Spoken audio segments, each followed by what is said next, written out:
Hello friends, स्वागत है आप लोगों का फिर से एक नए वीडियो में। आज इम्पोर्टेंट क्वेश्चन का दूसरा दिन है, मतलब सीरीज नंबर 2 है। कल हम सब्जेक्टिव क्वेश्चन को देखे थे, टोटल 10 क्वेश्चन देखे थे। आज हम ऑब्जेक्टिव क्वेश्चन को देखते हैं। देखिए, ऑब्जेक्टिव क्वेश्चन इस बार वेटेज ज़्यादा है क्योंकि 40 नंबर का ऑब्जेक्टिव क्वेश्चन रहने वाला है, मतलब 40 मार्क्स आपको ऑब्जेक्टिव से आने वाला है। तो ज़्यादा फोकस ऑब्जेक्टिव पर करेंगे, प्लस साथ साथ में हम सब्जेक्टिव क्वेश्चन को भी देखते चलेंगे। तो आइए फर्स्ट नंबर क्वेश्चन को देखते हैं। देखिए, क्वेश्चन आपको शो कर रहा होगा, हम क्वेश्चन नहीं लिख रहे हैं क्योंकि क्वेश्चन अगर लिखेंगे तो बहुत ज़्यादा टाइम लगेगा, तो हम सिर्फ ऑप्शन लिखते हैं। देखिए, क्वेश्चन नंबर फर्स्ट क्या बोल रहा है कि परिमेय संख्याओं और अपरिमेय संख्याओं के समूह को क्या कहते हैं। मतलब परिमेय संख्या और अपरिमेय संख्या के समूह को क्या कहते हैं। देखिए, ऑप्शन नंबर फर्स्ट क्या है। ऑप्शन नंबर फर्स्ट है वास्तविक संख्याएं, वास्तविक संख्या। बी नंबर ऑप्शन है और सी नंबर है।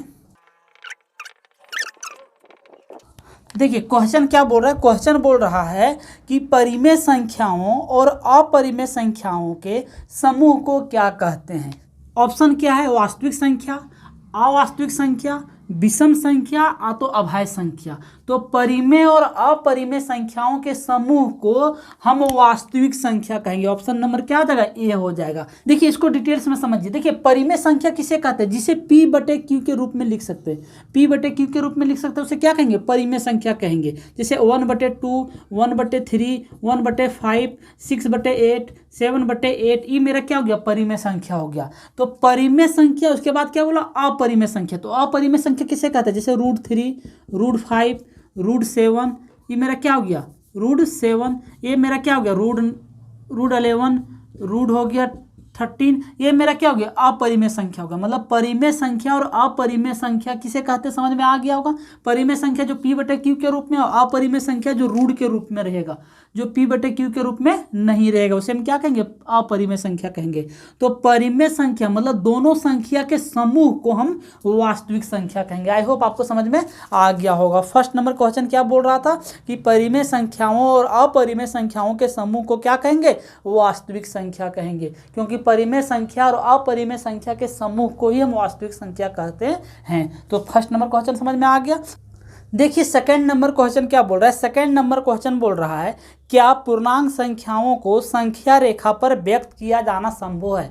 मतलब पूर्णांक संख्या को संख्या रेखा पर व्यक्त किया जाना संभव है। देखिए, ऑप्शन क्या दिया है। ऑप्शन दिया है नहीं, हाँ, दोनों, मतलब हाँ भी होगा, नहीं भी होगा, तो कोई नहीं होगा।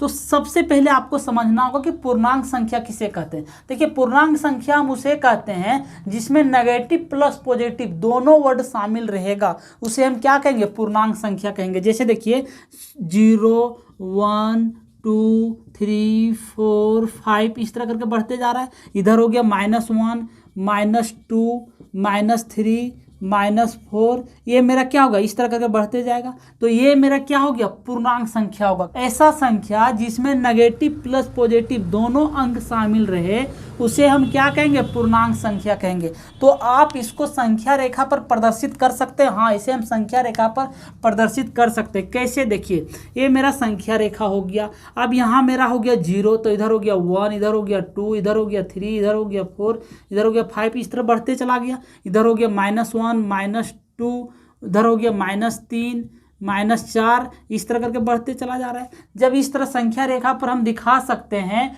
तो पूर्णांक संख्या को एक संख्या रेखा पर व्यक्त किया जाना संभव है। तो ऑप्शन नंबर क्या हो जाएगा, बी हो जाएगा। आई होप आपको समझ में आ गया होगा। अब हम चलते हैं क्वेश्चन नंबर 3 पे। क्वेश्चन नंबर 3 क्या बोल रहा है। देखिए, क्वेश्चन नंबर 3 को ध्यान से समझिएगा। क्वेश्चन नंबर 3 देखिए बोल रहा है कि प्राकृतिक संख्याओं के संग्रह के समूह में शून्य समेत, प्राकृतिक संख्याओं के संग्रह के समूह में शून्य समेत ऋण संख्याओं को शामिल किया जाए तो यह कैसी संख्या होगा। देखिए, क्वेश्चन कैसा घुमाता है, बड़ा सिंपल क्वेश्चन है। इसका आंसर इसी क्वेश्चन में छिपा है। किसका, थर्ड नंबर वाला का आंसर किसमें छिपा है, इसमें छिपा है। तो इसमें छिपा है, लेकिन क्वेश्चन घुमा कैसा दिया है, सो देखिए कि बोला है प्राकृतिक संख्याओं के संग्रह में शून्य समेत। प्राकृतिक संख्या किसे कहते हैं, प्राकृतिक संख्या कहते हैं जिसकी शुरुआत 1 से हो। 1, 2, 3, 4, 5, 6 इस तरह करके बढ़ते जाएगा, इसे हम क्या कहेंगे, प्राकृतिक संख्या घन। अब इसमें बोल रहा है शून्य समेत ऋणात्मक संख्या भी शामिल हो, तो शून्य समेत ऋणात्मक संख्या इधर हो जाएगा, ऋणात्मक संख्या भी शामिल हो, तो शून्य समेत ऋणात्मक संख्या भी शामिल रहेगा, तो उसे हम क्या कहेंगे, उसे हम क्या कहेंगे, तो उसे हम कहेंगे पूर्णांक संख्या। क्योंकि अभी हम इसमें बताए थे कि पूर्णांक संख्या किसे कहते हैं, ऋणात्मक प्लस धनात्मक अंक के समूह को हम क्या कहेंगे, पूर्णांक संख्या कहेंगे। आई होप आपको समझ में आ गया।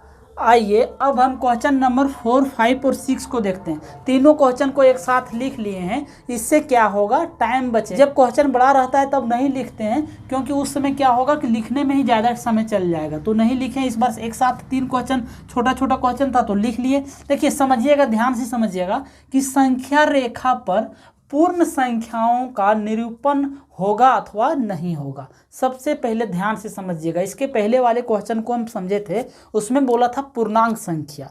तो जब पूर्णांक संख्या रेखा पर निरूपण हो सकता है, तो क्या पूर्ण संख्या रेखा पर निरूपण नहीं होगा। हम पूर्ण संख्या किसे कहते हैं, जिसकी शुरुआत 0 से हो, मतलब 0, 1, 2, 3, 4, 5 इस तरह बढ़ते जाएगा, उसे हम क्या कहेंगे, पूर्ण संख्या कहेंगे। तो ये संख्या रेखा पर निरूपित नहीं हो सकता है। अगर मान लीजिए यहाँ 0 हो गया तो यहाँ 1 हो जाएगा, यहाँ 2 हो जाएगा, यहाँ 3 हो जाएगा, यहाँ 4 हो जाएगा, यहाँ 5 हो जाएगा, इस तरह बढ़ते चला जाएगा, तो ऑप्शन नंबर क्या हो जाएगा, ये हो जाएगा। आई होप आपको समझ में आ गया। जब कभी भी पूर्ण संख्या, प्राकृतिक संख्या, पूर्णांक संख्या को अगर आपको ये कहा जाए कि संख्या रेखा पर निरूपित कर सकते हैं, तो सभी का आंसर होगा मतलब, तो इसका आंसर क्या होगा, क्या हो गया, फर्स्ट नंबर ऑप्शन सही हो गया। अब 5वां नंबर क्वेश्चन को देखते हैं। देखिए 5वां नंबर क्वेश्चन क्या बोल रहा है कि सभी प्राकृतिक संख्याओं के संग्रह शून्य समेत को क्या कहते हैं। देखिए क्वेश्चन कैसा घुमाता है, इस बात को समझिए कि सभी प्राकृतिक संख्याओं के संग्रह शून्य समेत को क्या कहते हैं। तो सभी प्राकृतिक संख्याओं के संग्रह, तो प्राकृतिक संख्या किसे कहते हैं, जिसकी शुरुआत में 1, 2, 3, 4, 5 मतलब गिनती की संख्या को क्या कहेंगे, प्राकृतिक संख्या कहेंगे।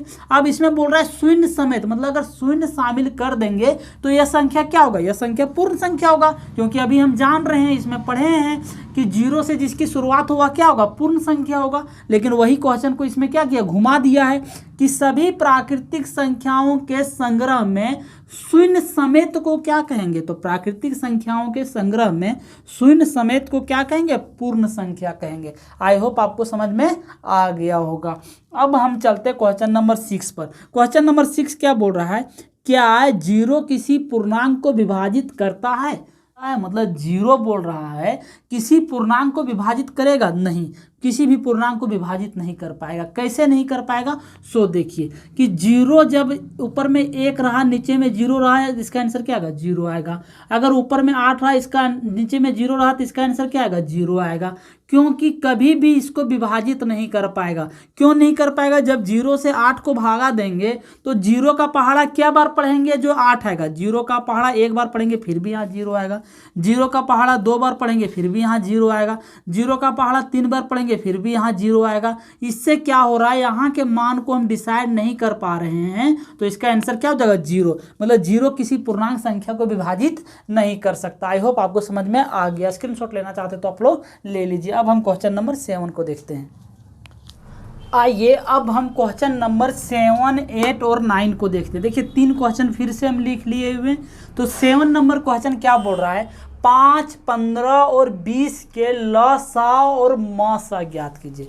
मतलब लघुत्तम समावर्तक और महत्तम समावर्तक का अनुपात क्या है, अनुपात निकालने बोल रहा है। मतलब सिर्फ लघुत्तम समावर्तक ने, इसका अनुपात में बताना है। तो देखिए ऑप्शन हम दे दिए 4 ऑप्शन। अब इसमें बताना है कि कौन सा ऑप्शन होगा। तो जब तक इसको हम बनाएंगे नहीं तब तक हमको ऑप्शन पता। अगर आप ज़्यादा रिवीजन करेंगे तो बहुत आसानी से इसको बना सकते हैं, लेकिन हम आप लोगों को थोड़ा डिटेल्स में बता देते हैं कि इसको किस प्रकार सॉल्व करेंगे। देखिए पहले बोला है 5, 15 और 20 का, तो पहले 5 का भाज्य गुणनखंड कीजिए। तो 5 का भाज्य गुणनखंड जब करेंगे तो क्या आएगा, 5 × 1 आएगा। अगर 15 का भाज्य गुणनखंड हम करेंगे तो क्या आएगा, 5 और 3 आएगा। उसके बाद अगर 20 का भाज्य गुणनखंड हम करेंगे तो 20 का कैसे हो जाएगा, 5 × 2 × 2 10, 10 दूनी क्या हो जाएगा, 20 हो जाएगा। तो सबसे पहले इसका HCF क्या होगा, देखिए इसका HCF वही होगा जो तीनों में कॉमन आता होगा। तो तीनों में कॉमन क्या आ रहा है, 5 कॉमन आ रहा है। देखिए ये 5 जो है इसमें भी है, इसमें भी है, इसमें में, तो इसका HCF बराबर हो जाएगा 5। HCF बराबर क्या हो जाएगा 5 हो जाएगा। अब LCM क्या हो जाएगा, इसका LCM हो जाएगा जो संख्या बच गया है सो सब लिख देना है। तो जो बच गया सो लिख दीजिए। पहले क्या लिखेंगे, 3 बचा है, फिर 2 बचा है, फिर 2 बचा है। उसके बाद ई जो HCF है उसको भी इसमें लिख देना है। किसमें, एक, मतलब तीनों में जो 5 आया है वो 1 5 इसमें लिखा जाएगा। तो कितना हो जाएगा, इसमें हो जाएगा 5 दूनी 10, 10 दूनी 20, 20 दिया क्या हो जाएगा 60 हो गया। 60 हो गया तो इसका HCF 5 आ गया और LCM 60 आ गया। लेकिन अनुपात में बोला है तो अनुपात क्या होगा पता है, इसका 60 ये हो गया 5, तो 60:5 कहीं दिया नहीं दिया है। तो नहीं दिया है तो कैसे, इसमें कहीं नहीं है 5 60:5, तो इसका आंसर क्या हो जाएगा, इसको काट दीजिए। देखिए 12 25 60, 5 एका 5, तो कितना हो गया 12:1 हो गया। ऑप्शन नंबर क्या हो जाएगा, डी हो जाएगा। आई होप आपको समझ में आ गया होगा। अब क्वेश्चन नंबर 8 को देखते हैं। देखिए क्वेश्चन नंबर 8 क्या बोल रहा है, निम्नलिखित में कौन सी अभाज्य संख्या है, मतलब इसमें बोल रहा है कौन सी अभाज्य संख्या। सबसे पहले आपको जानना होगा भाज्य संख्या और अभाज्य संख्या, कि भाज्य संख्या किसे कहते हैं, अभाज्य संख्या किसे कहते हैं। देखिए अभी अभाज्य संख्या बोल रहा है तो अभाज्य संख्या के बारे में जान लीजिए कि वैसी संख्या जो एक से तथा स्वयं के अलावा किसी दूसरे से विभाजित ना होगा, मतलब एक से तथा स्वयं के अलावा किसी दूसरे से विभाजित नहीं होगा, उसे हम क्या कहेंगे, अभाज्य संख्या कहेंगे। और भाज्य संख्या किसे कहते हैं, जो एक से तथा स्वयं के अलावा किसी दूसरे से भी विभाजित हो जाएगा, उसे हम क्या कहेंगे, भाज्य संख्या कहेंगे। तो अभाज्य संख्या इसमें कौन सा होगा, देखिए अभाज्य संख्या हम देख रहे हैं, फर्स्ट नंबर ऑप्शन है 8। तो 8 जो है वो 1 से भी कट रहा है, 8 से भी कट रहा है, 2 से भी कट रहा है, 4 से भी कट रहा है। तो 1 तथा स्वयं के अलावा किससे कट रहा है, 2 और 4 से भी कट रहा है, तो 8 नहीं होगा। अब देखिए 9 है, तो ऑप्शन नंबर क्या बी 9 है। तो 9 हम देख रहे हैं 1 से भी हो रहा है, 9 से भी कट रहा है और 3 से भी कट रहा है, तो ऑप्शन नंबर बी भी नहीं होगा। ऑप्शन नंबर सी देखिए, ऑप्शन नंबर सी बोल रहा है 11, तो 11 हो गया। तो 11 सिर्फ 1 से कट रहा है और 11 से कट रहा है, इसके अलावा किसी से भी 11 विभाजित नहीं होगा, तो ऑप्शन नंबर क्या हो जाएगा, सी हो जाएगा। ऑप्शन नंबर डी चेक करने का जरूरत ही नहीं, हमारा आंसर यहीं आ गया, आंसर यहीं आ गया। तो ऑप्शन नंबर क्या हो जाएगा, सी। देखिए 15 भी नहीं होगा, क्योंकि देखिए 1 से 15 जो है 1 से भी कट रहा है, 15 से भी कट रहा है, 3 से भी कट रहा है, 5 से भी कट रहा है, तो क्या होगा, नहीं होने वाला है। अब क्वेश्चन नंबर 9 देखिए, क्वेश्चन नंबर 9 क्या बोल रहा है, निम्न में से कौन सी भाज्य संख्या है, मतलब इसमें कौन सी भाज्य संख्या है। इसमें अभाज्य पता किए, इसमें भाज्य संख्या पता करना है, सब इंपॉर्टेंट क्वेश्चन है। तो भाज्य संख्या कौन होगा, तो भाज्य संख्या वही संख्या होगा जो एक से तथा स्वयं के अलावा किसी दूसरे से भी कट जाए। तो एक तथा स्वयं के अलावा कोई दूसरे से कौन कट रहा है, एक देखिए 29 जो है 1 से कट रहा है, 29 से कट रहा है, इसके अलावा किसी से कट रहा है, नहीं कटेगा। 13 भी नहीं हो रहा है, 7 भी नहीं हो रहा है, तो कौन हो जाएगा, 16, क्योंकि 16 एक ऐसी संख्या है जो 1 से भी कट रहा है, 16 से भी कट रहा है, तो 2 से भी कट रहा है, तो 4 से भी कट रहा है, तो 16 हो जाएगा। ऑप्शन नंबर क्या हो जाएगा, सी हो जाएगा। आई होप आपको समझ में आ गया होगा। देखिए क्वेश्चन नंबर 10 क्या बोल रहा है, क्वेश्चन नंबर 10 बोल रहा है √2 है, एक क्या है, परिमेय संख्या है, अपरिमेय संख्या है, प्राकृतिक संख्या है कि नन है। देखिए √2 क्या है, हम आप लोगों को बताए थे जो p/q के रूप में रहेगा वो परिमेय संख्या रहेगा, जो रूट के रूप में रहेगा जैसे √2, √5, √7, √11, √13, तो वो क्या हो जाएगा, अपरिमेय संख्या होगा। अगर आप लोग कहोगे सर √25, तो √25 जो होगा ये परिमेय संख्या हो जाएगा। कैसे, √25 का वर्गमूल जब निकालेंगे तो कितना निकलेगा, 5, इसका नीचे कुछ नहीं रहेगा तो 1 रहेगा। तो देखिए ये p/q के रूप में आ जा रहा है।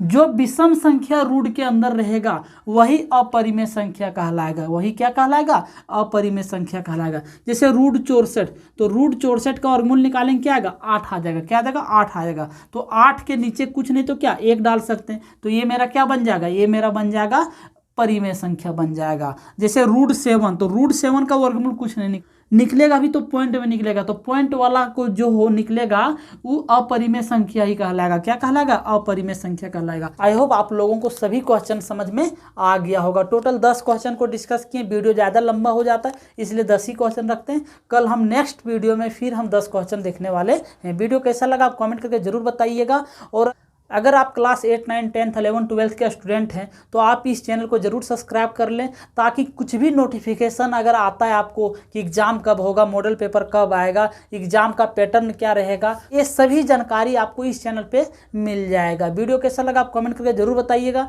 दोस्तों के साथ ज़रूर शेयर कीजिएगा। मिलते हैं नेक्स्ट वीडियो में। Thank you so much. जय हिंद।